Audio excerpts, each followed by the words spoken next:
Before you buy the Moondrop Chu II, you need to hear about the serious problems that nobody is talking about.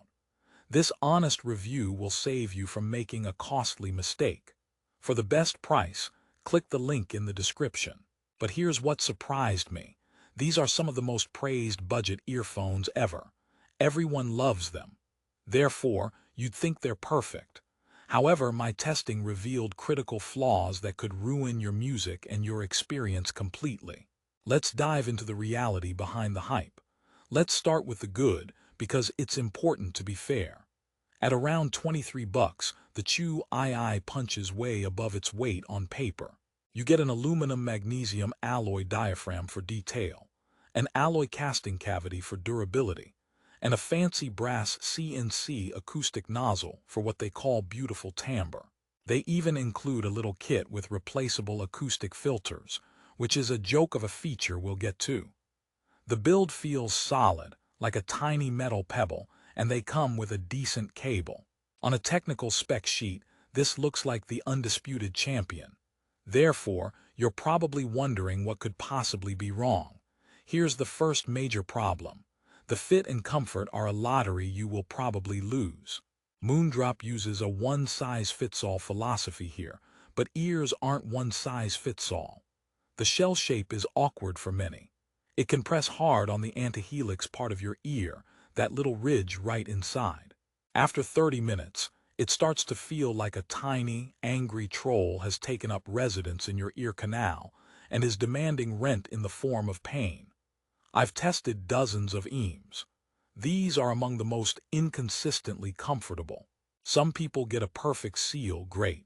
But many, including myself, are constantly fiddling, trying to get them to sit right without causing an ache. Therefore, the fundamental requirement of an in-ear monitor, staying in your ear comfortably, is a gamble. And if the fit is bad, the sound is garbage. Which leads us to problem number 2. The much-hyped tuning has a dark secret. Moondrop is famous for its Harman-tuned sound, a target curve that's supposed to be scientifically pleasing. The Chu II follows this, but with a twist. The bass is punchy, yes, thanks to that composite diaphragm suspension. The treble is extended, revealing details as promised. The mid-range is clear. However, here's the contrarian snapback. It all sounds thin and oddly hollow. There's a lack of body and warmth in the lower mids that makes vocals and guitars sound a bit scooped out, like the soul was slightly vacuumed from the music.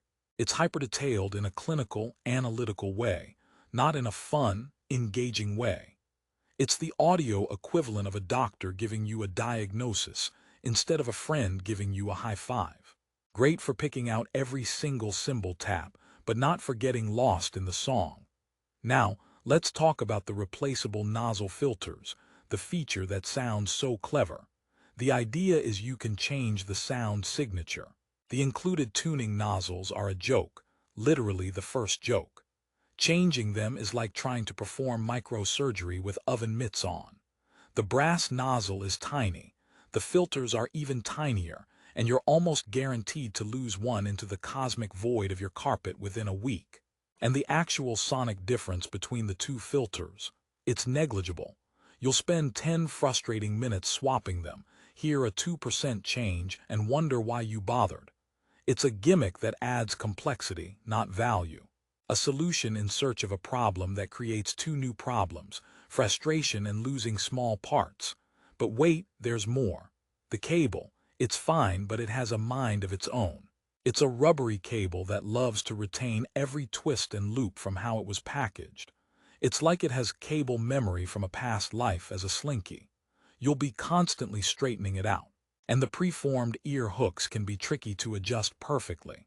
For a product so focused on acoustic design, the cable feels like a budget afterthought that introduces microphonics. You'll hear the cable rubbing against your clothes. Thump, thump, thump with every step. It's your personal, unrequested percussion track. Let's address durability. The alloy casting is solid, sure, but that durable paint layer they mention, it chips. I've seen numerous user reports, and in my handling, it's not a scratch-resistant finish. These little metal beans will start to look battle-worn very quickly, And the 2-pin connector, while standard, is a point of long-term failure on any IEM. The real joke here, the second one, is that they're built to last but designed to be aesthetically fragile. They're the audiophile version of a pristine white sneaker. You know it's going to get scuffed the first time you wear it out. So who are these for? They are for the hyperanalytical listener on an extreme budget who has the perfect ear shape. They are for someone who wants to dissect a recording, not enjoy it. They are a fantastic technical achievement for the price, I cannot deny that. The distortion is incredibly low and you hear everything. Therefore, if your priority is detail retrieval above all else, comfort, bass impact, musical warmth, and you win the anatomical lottery, the Chu II might work. For everyone else, they are a frustrating compromise. Which brings me to the alternatives. For the same money, or just a few dollars more, you can find IEMs that fix these problems. Look at options with detachable cables that don't tangle like a possessed vine, with more ergonomic shells, or with a tuning that has more heart. The Chu II feels like it was engineered in a lab to hit specs, not to be loved. The third joke is that it's named after a chuny character, an edgy teen, but its personality is more like a stern, precise accountant. Let's recap the problems before my final verdict. Problem 1. Inconsistent, often uncomfortable fit. Problem 2. A tuning that is technically impressive but emotionally thin and hollow. Problem 3. Gimmicky, fiddly nozzle filters. Problem 4. A mediocre, memory-prone cable. And problem 5. A finish that marks up easily. That's a lot of compromises for $23. In a vacuum, the sound quality is stellar for the price. But we don't listen in a vacuum. We listen in real ears, with real cables, dealing with real life. Therefore, my final verdict. Don't buy the Moondrop Chu II. There, I said it. Unless you are purely curious about technical benchmarks and don't care about long-term comfort or durability, the daily frustrations outweigh the acoustic benefits. It's a fascinating product that shows how far budget audio has come, but it's not a product I can recommend for most people. It's like a sports car with an incredible engine but terrible seats and no power steering.